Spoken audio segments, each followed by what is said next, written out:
তোমরা নিশ্চয়ই ঠাকুরমা স্বামীজির কৃপায় সকলে ভালো আছো। আমি মোটামুটি ভালো আছি। দেখো, আমরা ইতিহাসের অতীত দিনের কথা নিয়ে আলোচনা করব। এর আগের ক্লাসে আমি তোমাদের এই অতীত দিনের কথা সম্পর্কে কিছু আলোচনা করেছি। আজ বাকি অংশটুকু আলোচনা করব। তোমরা ভালো করে মন দিয়ে শুনবে। প্রাচীন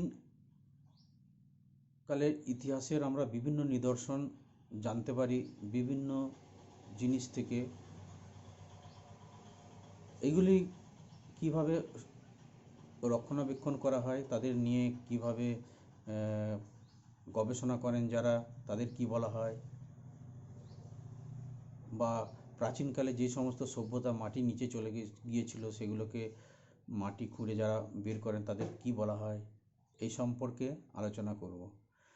দেখো, বিভিন্ন প্রাকৃতিক বিপর্যয়ের ফলে এই প্রাচীন যুগের যে সভ্যতা, সেই সভ্যতাগুলি মাটির তলায় চলে গিয়েছিল বিভিন্ন কারণে। তার যেমন একটা কারণ হচ্ছে ভূমিকম্প, প্রাকৃতিক ঝড় ঝঞ্ঝা, এইসব বন্যা বা খরা, বিভিন্ন কারণে সেই সভ্যতা ধ্বংস হয়ে মাটির তলায় চাপা পড়ে যায়। পরবর্তীকালে এই চাপা পড়ে যাওয়া সভ্যতাগুলিকে মাটি খুঁড়ে যারা বার করেন প্রত্নতত্ত্ববিদ বা ঐতিহাসিকেরা, এবং এই ধ্বংসস্তূপ আবিষ্কার করেন, যারা মাটি খুঁড়ে ঐতিহাসিক নিদর্শন আবিষ্কার করেন ও সে সব নিয়ে গবেষণা করেন, তাদের বলা হয় প্রত্নতত্ত্ববিদ বা প্রত্নতাত্ত্বিক। এইভাবে বিভিন্ন জায়গায় মাটি খুঁড়ে প্রত্নতাত্ত্বিকেরা জানতে পেরেছেন সিন্ধু সভ্যতার অনেক কথা। যেমন সিন্ধু অঞ্চলে মাটি খুঁড়ে এই সিন্ধু সভ্যতা আবিষ্কার করেছিল রাখাল দাস বন্দ্যোপাধ্যায়, দয়ারাম সাহানি, তোমরা নিশ্চয়ই এর আগে জেনেছ। আবার এই হরপ্পা মহেঞ্জোদারোর ধ্বংসাবশেষ থেকে পাওয়া গেছে বিভিন্ন হাতিয়ার, দৈনন্দিন ব্যবহারের জিনিসপত্র, অলংকার, বাড়িঘর এর ধ্বংসাবশেষ ইত্যাদি। এইসব থেকে পুরনো দিনের সভ্যতা ও মানুষের জীবনযাত্রা বিষয়ে জানা যায়। প্রাচীনকালের মুদ্রা থেকেও সমসাময়িক রাজাদের বিষয়ে অনেক কথা জানা যায়, কারণ মুদ্রাগুলির উপরে রাজাদের নাম, তাদের রাজত্বকাল ইত্যাদি খোদিত আছে। অনেক সময় রাজাদের বিশেষ কোনো অভ্যাসের কথাও আমরা জানতে পারি ওই মুদ্রা উপরে খোদাই করা ছবি দেখে। যেমন রাজা সমুদ্রগুপ্তের একটি মুদ্রায় দেখা যায় তিনি বীণা বাজাচ্ছেন। বুঝতে পেরেছ? ইতিহাস আমাদের অতীত দিনের কথা জানায়। ইতিহাস সময় ও তারিখ খুবই গুরুত্বপূর্ণ। ইতিহাসের যে সময় তারিখ সেগুলো খুবই গুরুত্বপূর্ণ। যে সময়ে যেই ঘটনাগুলি ঘটে গেছে সেই সময় কিন্তু ওই সব লিপি, মুদ্রা বা তাদের স্থাপত্য ভাস্কর্য এই তাতে খোদাই করা রয়েছে, সেই সময়গুলো ছিল খুবই গুরুত্বপূর্ণ। ঐতিহাসিক বিভিন্ন তথ্যে সময় বোঝাতে খ্রিস্টাব্দ ও খ্রিস্টপূর্বাব্দ এই দুটি শব্দ ব্যবহার করা হয়। খ্রিস্টাব্দ হচ্ছে যীশুখ্রিস্টের জন্মের পরবর্তী সময়, সেটা হচ্ছে খ্রিস্টাব্দ। আর খ্রিস্টপূর্বাব্দ হচ্ছে যীশুখ্রিস্টের জন্মের আগের যা কিছু ঘটনাবলী বা তার সময় বোঝাতে খ্রিস্টপূর্বাব্দ ব্যবহার করা হয়। যেমন এখানে বলা হয়েছে 232 খ্রিস্টপূর্বাব্দে অশোকের মৃত্যু হয়। মানে অশোকের মৃত্যুটা যীশুখ্রিস্টের জন্মানোর 232 বছর পূর্বে, আগে, এটা বোঝানো হয়েছে মৃত্যুকালটা। বুঝতে পেরেছ তো? মৃত্যুর সময়টা সময় খ্রিস্টপূর্বাব্দের মানে যীশুখ্রিস্টের জন্মের পরবর্তী সময়ের ঘটনা বোঝাতে খ্রিস্টাব্দে এই শব্দটি ব্যবহার করা হয়। যেমন 320 খ্রিস্টাব্দে প্রথম চন্দ্রগুপ্ত গুপ্ত রাজবংশ প্রতিষ্ঠা করেন, অর্থাৎ যীশু খ্রিস্টের জন্মের 320 বছর পরে চন্দ্রগুপ্ত গুপ্ত রাজবংশ প্রতিষ্ঠা করেন। তিনি দেশের ঐতিহাসিক ও প্রত্নতাত্ত্বিকেরা এখনো বিভিন্ন দেশের ঐতিহাসিক ও প্রত্নতাত্ত্বিকেরা এখনো পুরনো দিনের অনেক কিছু জানার চেষ্টা করে চলেছেন বা করছেন, এবং আরও নতুন নতুন গবেষণা করছেন বিভিন্ন বিষয় নিয়ে। তার কোনো নতুন নতুন তথ্য পাওয়া যায় কিনা সেই সম্পর্কে তারা অবিরত চেষ্টা করে চলেছেন। বুঝতে পেরেছো তো? এগুলো একটু ভালো করে তোমরা মন দিয়ে পড়ে নেবে।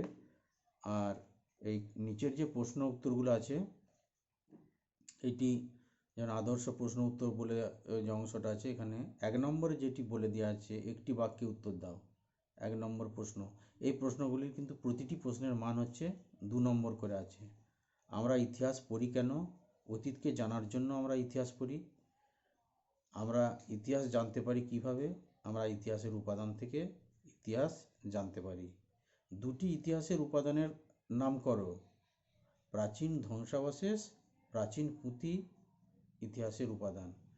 তোমরা আরও অন্য বলতে পারো যে প্রাচীন 2টি হচ্ছে উপাদান হলো, পুঁথিও হতে পারে, প্রাচীন পুঁথি বা কোনো ধর্মগ্রন্থ, বৌদ্ধ বা শিলালিপি। বুঝতে পেরেছ? এভাবে কাগজ আবিষ্কার হয় কোন দেশে? কাগজ আবিষ্কার হয় চীন দেশে। গুহাতে আদিম মানুষেরা কি করত? গুহাতে আদিম মানুষেরা বাস করত এবং নানা রকম চিত্র এঁকে রাখত। গ্রিস দেশের 2টি বইয়ের নাম লেখো। ইলিয়ড ও ওডিসি, এই 2টি গ্রিস দেশের প্রাচীন বই। আমাদের দেশের 2টি বইয়ের নাম লেখো। আমাদের দেশের 2টি বই হলো রামায়ণ আর মহাভারত। পিরামিড কোন দেশে আছে? পিরামিড মিশর দেশে আছে। মিশরের রাজাকে কি বলা হয়?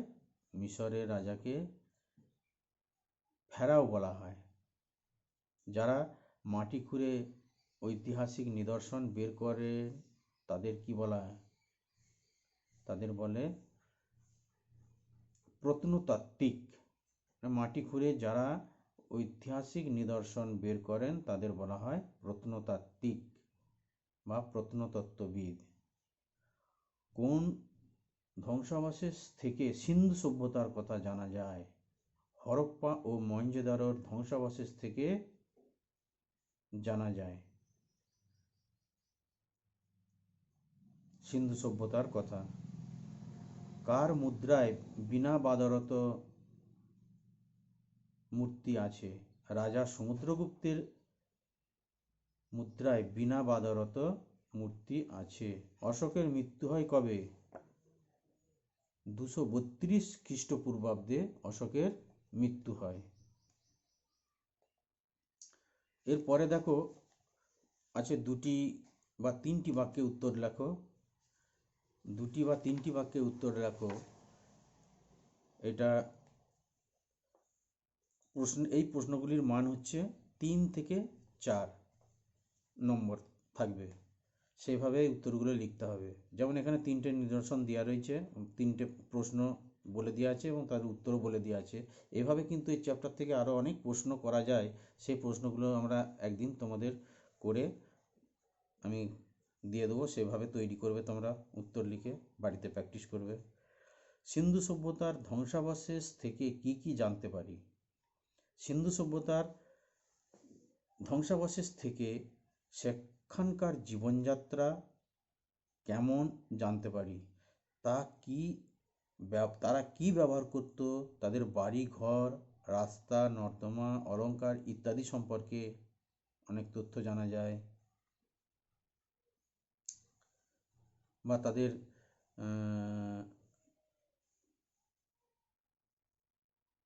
ঘর বাড়ি কেমন, রাস্তাঘাট কেমন ছিল, এই সম্পর্কেও অনেক তথ্য জানা যায়। তারা কি খেত এই সম্পর্কে।